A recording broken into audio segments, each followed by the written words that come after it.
விஷ்ணுபத்னி ஜதீமஹே தன்னோ லக்ஷ்மி பிரச்சோதயாத். ஓம் நமச்சிவாய. மேன்மைகள் சைவ நீதியை விளங்குக உலகமெல்லாம். நோயற்ற வாழ்வே குறைவற்ற செல்வம். அந்த நோய் நொடிகள் இல்லாத வாழ்வு இந்த உலக மக்கள் எல்லோரும் வாழ வேண்டும் என்று கலியுகத்தின் காந்தமல ஜோதியாகிய சபரிமலை சுவாமி ஐயப்பனுடைய திருவடிகளை சிறந்தாழ்த்தி டான் தமிழொலி ஓம் தொலைக்காட்சி நேயர்கள் அனைவருக்கும் சர்வதேச இந்து மத குருபீடம் அகில இலங்கை சபரிமலை ஸ்ரீ சாஸ்தாபுரத்தின் சார்பில் இனிய வணக்கங்களும் நல்லாசிகளும்.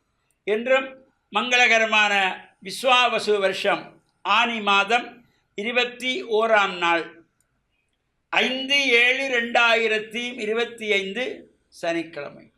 இன்று மலர்ந்திருக்கின்ற இன்றைய பொழுதும் நம் எல்லோருடைய வாழ்விலும் எல்லா விதமான சிறப்புகளும் வெற்றிகளும் கிடைக்க வேண்டும் என்று இறைவனை பிரார்த்தித்து, இன்று மந்த வாரம் என்கின்ற சனிக்கிழமை. இந்த சனிக்கிழமையிலே சனீஸ்வர பகவானுடைய வழிபாடுகள், சபரிமலை ஐயப்ப சுவாமியினுடைய வழிபாடுகள், மகாவிஷ்ணுவை வேண்டி வழிபாடுகள் இவற்றை செய்வதற்கு ஒரு சிறந்த நாள். அது மட்டுமல்ல, இன்று எண்ணெய் ஸ்நானம் செய்வது. இதுதான் தமிழ் மூதாட்டி ஔவை அழகாக சொன்னாள். அறம் செய்ய விரும்பு ஆறுவது சினம் என்று ஒவ்வொன்றாக சொல்லி வந்து, சனி நீராடு, சனிக்கிழமையிலே எண்ணெய் வைத்து ஒவ்வொருவரும் முழுக வேண்டும். சனி நீராடு. அதனால தான் இந்த சனிக்கிழமையிலே எந்த சுப காரியங்களும் செய்யக்கூடாது. கிரகப்பிரவேசம் செய்யக்கூடாது, திருமணங்கள் செய்யக்கூடாது, ஒரு வீட்டுக்கு அத்திவாரம் போடக்கூடாது, ஒரு திருமணத்துக்கு நிச்சயதார்த்தம் பண்ணப்படாது. எந்த விதமான சுபகாரியங்களையும் சனிக்கிழமையிலே செய்யக்கூடாது. அது விருத்தியாகாது. அது மந்தவாரம் என்று போற்றப்படுவது. எனவே இந்த சனிக்கிழமையிலே நாம் சனீஸ்வர பகவானுடைய வழிபாடுகளையும் செய்து இறையருளை பெறுவதோடு இந்த உற்சவங்கள் நடைபெறுகின்ற ஆலயங்களில் சென்று நாம் பிரார்த்தனைகள் செய்து கொள்ளலாம். இப்பொழுது இலங்கை திருநாட்டிலே பிரசித்தி பெற்ற அம்பாள் ஆலயங்களிலே சக்தி பீடங்களில் ஒன்றாக போற்றப்படுகின்ற நாகம் பூஜித்த நைனை நாகபூஷணி அம்பாளுடைய இந்த வருடாந்த உற்சவம் நடைபெற்று கொண்டிருக்கின்றது. தினமும் பல நூற்றுக்கணக்கான அடியவர்கள் அங்கே சென்று அம்பாளை வழிபாடு செய்து தங்களுடைய நேர்த்திக்கடன்களை எல்லாம் நிறைவு செய்கின்ற வகையிலே இலங்கை திருநாட்டில் உள்ள மக்கள் மட்டுமல்ல, உலகளாவிய ரீதியிலே உள்ளவர்களும் வந்து வணங்கி தங்களுடைய நேர்த்திக்கடன்களை எல்லாம் செலுத்துகின்ற ஒரு சிறப்பு இந்த நைனை நாகபூஷணி அம்பாள் ஆலயத்துக்கு உண்டு. அது மட்டுமல்லாமல் அந்த ஆலயத்திலே அங்கே இந்த அன்னதானம், தினமும் இந்த அன்னதானம் நடைபெறும். சிறப்பாக ஒவ்வொரு ஊர்களிலே உள்ளவர்கள், ஒவ்வொரு தேசங்களிலிருந்து வந்தவர்கள், வெளிநாட்டிலே உள்ளவர்கள் அவருடைய பங்களிப்புகளோடு அங்கே இந்த அமுத சுரபி என்கின்ற வகையிலே இந்த அன்னதானமும் வழங்கப்படுவது இந்த உற்சவ காலங்களிலும் சிறப்பாக நடைபெறும்.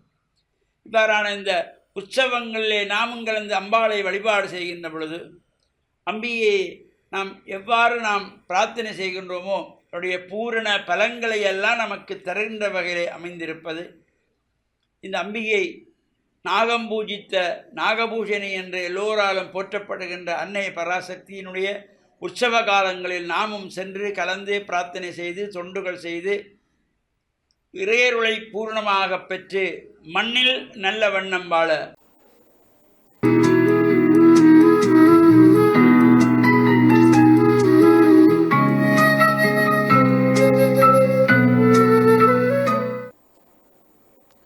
இறை இயேசுவில் என் அன்பு நெஞ்சங்களே, கிறிஸ்தவ நற்சிந்தனை வேளையிலே உங்களை சந்திப்பதில் பெரும் மகிழ்வு கொள்கின்றேன். ஒரு முறை 100 தலைவன், அதாவது 100 படை வீரர்களுக்கு தளபதியாக இருக்கின்ற ஒரு அதிகாரத்திலே இருக்கின்ற ஒருவர் தன்னுடைய பையன் முடக்குவாதத்தினாலே கஷ்டப்படுகின்றார் இறக்கும் தருவாயிலே இருக்கின்றார், அவரை வந்து காப்பாற்றும் என்று இயேசுவிடம் மன்றாடுகின்றார். யூதர் அல்லாத ஒருவர்.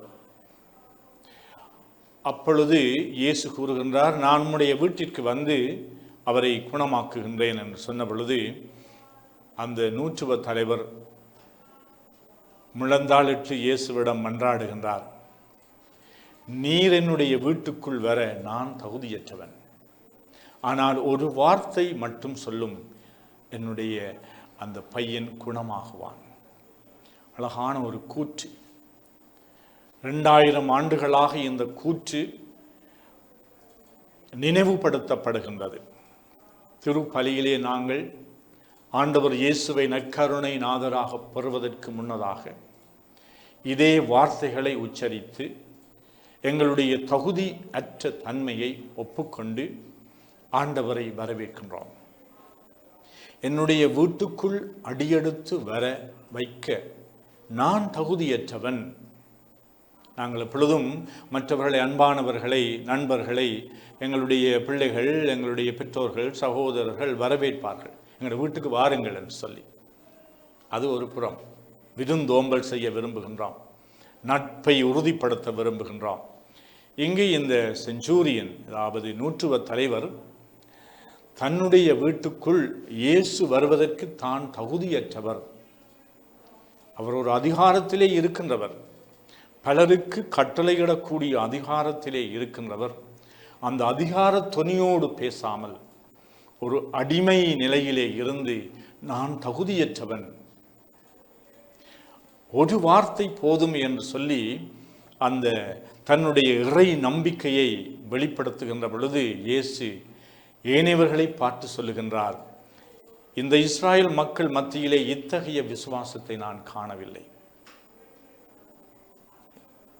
ஆம் அன்பு நெஞ்சங்களே, எங்களுடைய வாழ்வில் இறைவனுடைய சன்னிதானத்திலே எங்களை நாங்கள் தாழ்த்த வேண்டும். இறைவனுடைய ஆற்றல்கள், இறைவனுடைய வல்லமையை நாங்கள் பெற வேண்டும் என்று சொன்னால் நாங்கள் அதிகாரத்தோடும், நாங்கள் கௌரவத்தோடும், நாங்கள் நான் என்ற அந்த அகந்தையோடும் இறைவனிடம் செல்லக்கூடாது. அது மட்டுமல்ல, எங்களுடைய வாழ்க்கையிலே எந்தெந்த அதிகாரத்திலும் எந்த அந்தஸ்திலும் நாங்கள் இருந்தாலும் எங்களை நாங்கள் தாழ்த்துகின்ற பொழுதுதான் உண்மையாகவே இறை நம்பிக்கை உள்ளவர்களாக வாழ்கின்றோம். எங்களுக்கு எவ்வளவு நன்மைகள் கிடைத்தாலும் இறைவனுடைய கரங்களிலே இருந்து வருகின்றன என்ற அந்த உணர்வோடும் நம்பிக்கையோடும் எதிர்பார்ப்போடும் நாங்கள் அவற்றை பெற்றுக்கொள்ள வேண்டும். அதற்கு சான்று பெற வேண்டும். இவ்வாறு எங்களுடைய வாழ்விலே நாங்கள் எப்பொழுதும் இறைவனுடைய சன்னிதானத்திலே எங்களை தாழ்த்தி இறைவனுடைய அருள் எங்களுக்கு வேண்டும் என்ற அந்த எதிர்பார்ப்போடு நாங்கள் அனைத்து விடயங்களிலும் ஈடுபடுவதற்கான தகமையையும் அருளையும் எங்களுக்கு தர வேண்டும் என்று இந்த நாளிலே மன்றாடுவோமாக. ஆமென்.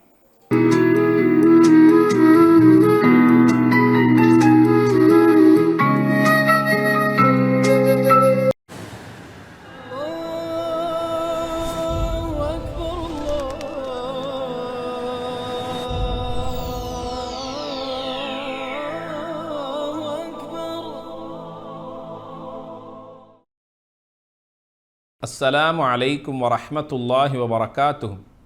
நஹ்மதுஹு வ நுஸல்லி அலா ரசூலிஹில் கரீம். அம்மா பஅத். அன்பின்கினிய சகோதர சகோதரிகளே, நாம் உலகத்திலே வாழக்கூடிய நமது குறுகிய கால வாழ்க்கையில் நாம் நமக்காக மாத்திரம் வாழாமல் மற்றவர்களுக்கும் பயனளிக்கக்கூடியவர்களாக வாழ வேண்டும். நபிகள் நாயகம் ஸல்லல்லாஹு அலைஹி வஸல்லம் கூறுகிறார்கள், மனிதர்களில் சிறந்தவர் மக்களுக்கு பயனளிக்கக்கூடியவர் என்று கூறுகிறார்கள். ஆம், அதில் பல ஆயிரம் அர்த்தங்கள் இல்லாமல் இல்லை. யார் ஒருவர் மற்றவர்களுடைய துன்பத்திலும் கஷ்டத்திலும் பங்கெடுக்கிறாரோ அவர் உலகத்தை விட்டு மரணித்தாலும் அந்த உன்னதமான ஜன்னத் என்கின்ற சொர்க்கத்தை அடைந்து கொள்வதற்கு அது ஒரு வாய்ப்பாக அமைகிறது. ஒரு நாள் பொழுது நபி அவர்கள் தன்னுடைய தோழர்களோடு மரணத் தருவாயில் இருக்கின்ற ஒரு மனிதனுடைய வீட்டுக்கு மதீனாவிலே செல்லுகிறார்கள். அந்த மனிதரோ மரணத் தருவாயிலே இருக்கிறார். மரணத் தருவாயிலிருந்து அந்த மனிதர் கூறுகிறார், அது புதியதாக இருந்திருக்கக்கூடாதா என்று கூறி சற்று நேரத்திலே அவர் மரணித்து விடுகிறார். மரணத்தினுடைய தருவாயில் அவர் கூறி அந்த வார்த்தை சஹாபாக்களை சிந்திக்க தூண்டியது. சஹாபாக்கள் நபிகளாருடைய தோழர்களை அப்படியே சிந்திக்க தூண்டியது. அந்த மனிதனுடைய கடமைகளை செய்துவிட்டு நபி அவர்களும் தோழர்களும் அந்த இடத்திலிருந்து வெளியே வருகிறார்கள். அருமை தோழர்கள் நபிகளாரை சூழ்ந்து கொள்ளுகிறார்கள். நபியே நாயகமே, அந்த மனிதனுடைய மரணத் தருவாயிலே நாம் கலந்து கொண்ட நேரத்தில் மரணத் தருவாயில் உயிர் பிரிவதற்கு முன்னால் அந்த மனிதர் சொன்னாரே, அது புதியதாக இருந்திருக்கக்கூடாதா என்று சொன்னாரே, அதனுடைய அர்த்தம் நமக்கு புரியவில்லை நபியே நாயகமே.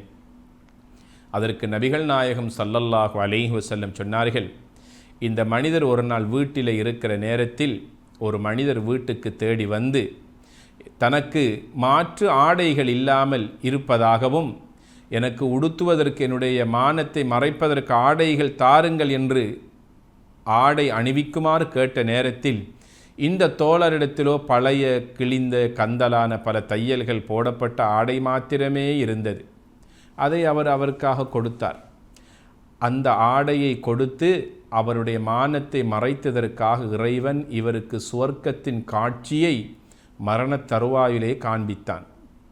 அப்போது அந்த மரணத் தருவாயில் இருந்த மனிதர் இறைவனிடத்திலே கேட்டார், இறைவா, அழகிய சுவர்க்கத்தை நான் பார்க்கிறேன், இந்த சுவர்க்கம் மிக மிக அழகாகி இருக்கிறது, இது யாருக்குரியது என்று கேட்ட நேரத்தில் இறைவன் சொன்னான், இது உனக்குரியது தான். இந்த மனிதன் கேட்கிறான், இந்த சுவர்க்கத்தை அடைந்து கொள்வதற்கு அப்படி ஒரு நன்மையான காரியங்களை நான் செய்யவில்லையே. இறைவன் சொன்னான், என்னுடைய அடியார்களில் ஒரு அடியான் மாற்று ஆடை இல்லாமல் ஏங்கி தவித்த நேரத்தில் உன்னிடத்திலே இருந்த கந்தலான கிழிந்த தையல்கள் பல போடப்பட்ட ஆடையேனும் கொடுத்து அவனுடைய மானத்தை நீ மறைத்து காப்பாற்றினாயே, அதற்கு பகரமாக நான் உனக்கு சுவர்க்கத்தை தருகிறேன் என்று அந்த அழகிய சுவர்க்கத்தை மரண வேளையில் இறைவன் காட்டிய போதுதான் இந்த மனிதர் சொன்னார், நான் கொடுத்த ஆடை புதியதாக இருந்திருக்கக்கூடாதா என்று மரணத் தருவாயில் சொல்லி கவலைப்பட்டார் என நபிகள் நாயகம் ஸல்லல்லாஹு அலைஹி வஸல்லம் அவர்கள் கூறுகிறார்கள்.